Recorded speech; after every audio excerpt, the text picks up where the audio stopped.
বালুরঘাট থেকে অযোধ্যা রওনা দিল আস্থা স্পেশাল ট্রেন। বালুরঘাট থেকে 1477 জন যাত্রী নিয়ে বালুরঘাট কাটরা অযোধ্যা ধাম রাত 8:30টায় রওনা দেয়।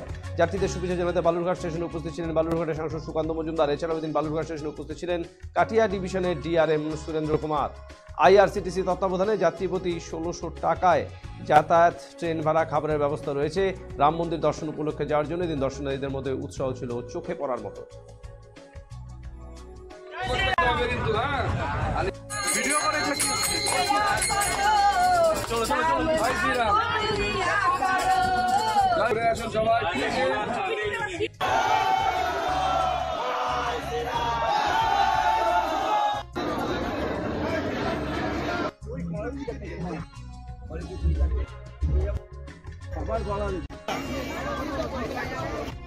কোন ট্রেন আপনারা কোথায় যাচ্ছেন?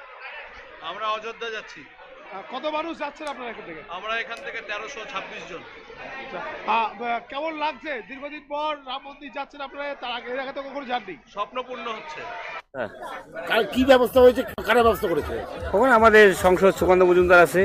নরেন্দ্র মোদীর জন্য আমরা অযোধ্যা রাম মন্দিরে শুনে যাচ্ছি। রাম মন্দির দর্শন, রাম মন্দির দর্শনে মানে থাকা খাওয়ার ব্যবস্থা সব এখান থেকে দিচ্ছি আর কি, সব ট্রেন থেকেই। কত মানুষ যাচ্ছে? 1475 মানুষ এই ট্রেনের মাধ্যমে যাচ্ছে। ফুল প্যাকড আপ। আমাদের জানেন প্রচুর মানুষের ডিমান্ড এখনো আছে, আমরা দিতে পারি।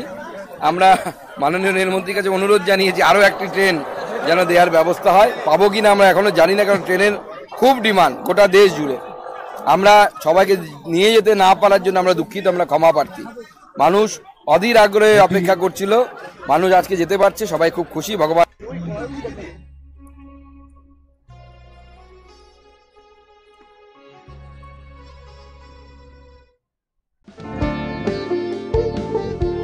এই সময় আনন্দের মুহূর্ত, এই সময় জীবনকে আলোকিত করা, এই উৎসব আসল হাতের জাদুতে। এই সময় সমৃদ্ধিকে ঘরে আনা। Senco gold, gold and diamond, RRN road, old post office পাড়া সাউথ, কোচবিহার।